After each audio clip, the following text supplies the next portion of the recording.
প্রিয় বন্ধুরা, যদি কোনো নারী এই ৫টি স্বপ্ন দেখে অথবা এদের মধ্যে শুধু একটি স্বপ্নও দেখে, তাহলে জেনে রাখুন সেই নারী আল্লাহর খুবই প্রিয় বান্দী। তাছাড়া এটা নিশ্চিত যে মহান আল্লাহ তাআলা তাকে এই দুনিয়াতেও সুখ দান করবেন এবং আখিরাতেও তাকে চিরস্থায়ী জান্নাত প্রদান করবেন। আজকের এই ভিডিওতে আমরা সেই ৫টি স্বপ্নের কথা বলবো, যা যদি কোনো সৎ পুরুষ বা নারী দেখে থাকেন তাহলে বুঝে নিবেন আল্লাহ তাআলা তাকে নিজের খুব কাছে করে নিয়েছেন এবং তার বিশেষ অনুগ্রহে ভরিয়ে দিয়েছেন। কমেন্টে লিখুন আপনি ৫টির মধ্যে কোন স্বপ্নটি দেখেছেন। প্রিয় দর্শকবৃন্দ, স্বপ্ন সাধারণত ৩ প্রকার। একটি হলো শয়তানি স্বপ্ন, দ্বিতীয়টি নফসানি স্বপ্ন এবং তৃতীয়টি রহমানি স্বপ্ন। এই ৩ ধরনের স্বপ্নের পার্থক্য বোঝা অত্যন্ত জরুরি, কারণ সব স্বপ্নের উৎস এক নয়, আর সব স্বপ্নের অর্থও একরকম হয় না। শয়তানি স্বপ্ন সাধারণত তাদেরকেই দেখায় যারা আল্লাহকে ভুলে গুনাহ ও ফাসাদে জীবন কাটায়। নামাজ, কোরআন ও ইবাদত থেকে দূরে থাকা মানুষের স্বপ্ন হয় ভয়ঙ্কর, অস্থির ও বিভ্রান্তিকর। এই স্বপ্নগুলোর কোনো অর্থ থাকে না। এগুলো শয়তানের পক্ষ থেকে আসে মানুষের মনে আতঙ্ক ও হতাশা সৃষ্টি করার জন্য। নফসানি স্বপ্ন আসে মানুষের নিজের চিন্তা ও খেয়াল থেকে। দিনভর যে বিষয়গুলো মানুষ নিয়ে বেশি ভাবে, ব্যবসা, সম্পর্ক, দুনিয়ার লোভ বা দুশ্চিন্তা, সেগুলোই রাতে স্বপ্ন হয়ে ফিরে আসে। এই স্বপ্নগুলোর সঙ্গে ভবিষ্যৎ বা কোনো গায়েবী বার্তার সম্পর্ক নেই। এগুলো কেবল মানুষের ভেতরের ইচ্ছা ও ভাবনার প্রতিফলন। রহমানি স্বপ্ন হলো সবচেয়ে বিশেষ ও মর্যাদাপূর্ণ স্বপ্ন। এই স্বপ্ন শুধু আল্লাহ সৎ ও নেক বান্দারাই পেয়ে থাকেন, যাদের হৃদয় পবিত্র এবং যারা ইবাদতে মগ্ন থাকে। বিশেষ করে ফজরের আজানের আগের সময় দেখা স্বপ্ন যদি পরিষ্কার ও শান্ত হয়, তবে সেটি সত্য স্বপ্ন হওয়ার সম্ভাবনা থাকে। এ ধরনের স্বপ্নের মাধ্যমে বান্দা অনুভব করতে পারে আল্লাহ তার কতটা নিকটে রয়েছেন। এখন আসুন সেই স্বপ্নগুলোর কথা জেনে নিই যা আল্লাহর প্রিয় বান্দাদের নসিব হয়। যদি এদের কোনো একটিও স্বপ্ন কেউ দেখে, তবে বুঝে নিতে হবে আল্লাহর রহমত তাকে ঘিরে ফেলেছে। প্রথমত, যদি কেউ স্বপ্নে কোনো অলি আল্লাহকে দেখে, তবে এটি একটি বড় নিদর্শন। অলি আল্লাহদের সংখ্যা অগণিত। ইসলামের ইতিহাসে তাদের জীবনের অসংখ্য দৃষ্টান্ত রয়েছে। আজও মানুষ তাদের কবর জিয়ারত করে, কারণ তারা আল্লাহর নিকটবর্তী ছিলেন।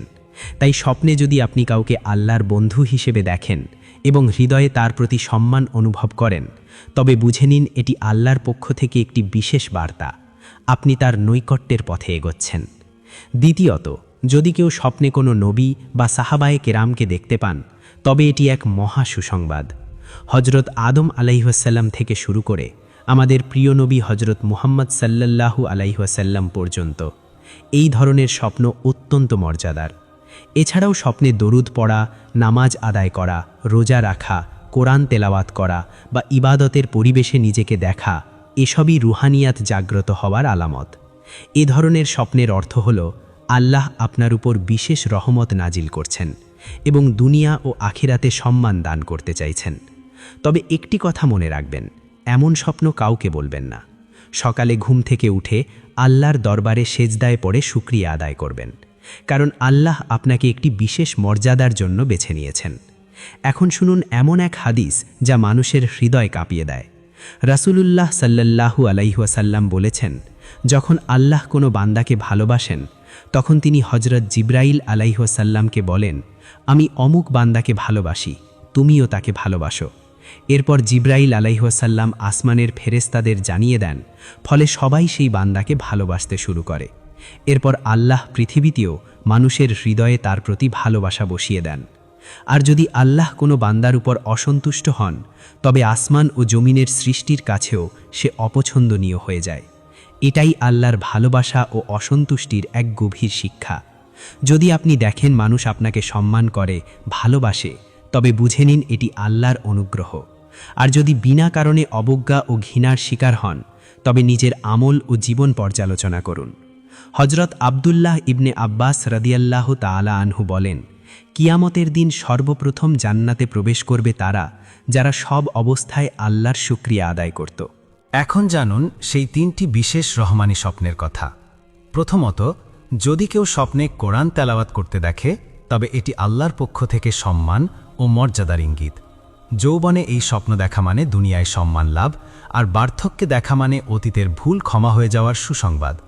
দ্বিতীয়ত, যদি কেউ স্বপ্নে গোসল করতে দেখে তবে এটি আত্মিক পরিশুদ্ধির বার্তা। যেমন গোসল দেহকে পবিত্র করে, তেমনি এই স্বপ্ন বোঝায় আল্লাহ আপনার আত্মাকে গুনাহ ও ময়লা থেকে পরিষ্কার করছেন। এই স্বপ্নের মাধ্যমে আল্লাহ আপনাকে সতর্ক করে দিচ্ছেন গুনাহ থেকে ফিরে এসে সৎ পথে চলার জন্য। এইভাবেই রহমানি স্বপ্ন বান্দাকে আল্লাহর নৈকট্য ও সন্তুষ্টির পথে এগিয়ে দেয়। তৃতীয় স্বপ্ন হল স্বপ্নে নিজেকে সেজদায় লুটিয়ে কান্না করতে দেখা অথবা 2 হাত তুলে আল্লাহর কাছে ক্ষমা প্রার্থনা করতে দেখা। এটি অত্যন্ত বিরল ও বিশেষ একটি স্বপ্ন। এমন স্বপ্ন কেবল তাদেরই নসিব হয় যারা আল্লাহর সঙ্গে সত্যিকারের সম্পর্ক গড়ে তুলেছে, যারা নীরব রাতের অন্ধকারে কেঁদেছে, যাদের হৃদয় সেজদায় গিয়ে শান্তি পেয়েছে, তারা গোপনে তওবা করে, তাহাজ্জুদের জন্য ঘুম ভেঙে জেগে ওঠে এবং আল্লাহ তাদের গুনাহ ক্ষমা করে নিজের প্রিয় বান্দাদের কাতারে স্থান দেন। তাই যদি এই 3টি স্বপ্নের কোনো একটি আপনার নসিব হয় তবে দেরি না করে সেজদায় পড়ে আল্লাহর শুকরিয়া আদায় করুন, কারণ এটি শুধু রহমত নয় বরং একটি গভীর বার্তা যে আপনার জীবন পরিবর্তনের পথে। প্রিয় ভাই ও বোনেরা, যদি আপনিও চান জীবনের প্রতিটি মোড়ে আল্লাহর সাহায্য আপনার সঙ্গে থাকুক, তবে আজই আল্লাহর সঙ্গে সম্পর্ক মজবুত করুন, হৃদয় পরিশুদ্ধ করুন, নিয়তগুলো ঠিক করুন এবং সেই সব পথ থেকে ফিরে আসুন যে আপনাকে আল্লাহ থেকে দূরে নিয়ে যায়। মনে রাখবেন, আল্লাহ সর্বদা দেখছেন। যখন সবাই মুখ ফিরিয়ে নেয় তখনও তিনি আপনাকে ছেড়ে দেন না।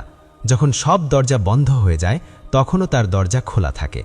আপনি যখন ভেঙে পড়েন তখন তিনি তার করুণায় আপনাকে আবার দাঁড় করিয়ে দেন।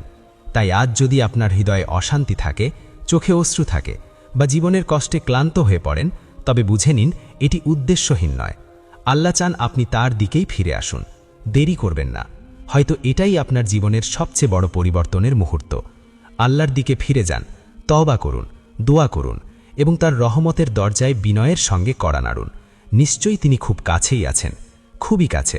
আর এই কথা যদি আপনার হৃদয় ছুঁয়ে যায় তবে এটি অন্যদের সঙ্গে শেয়ার করুন, কারণ হয়তো আপনার মাধ্যমেই কারো জীবন বদলে যাবে এবং সেই নেকির সওয়াব আপনার জন্য সাদকায়ে জারিয়া হয়ে থাকবে।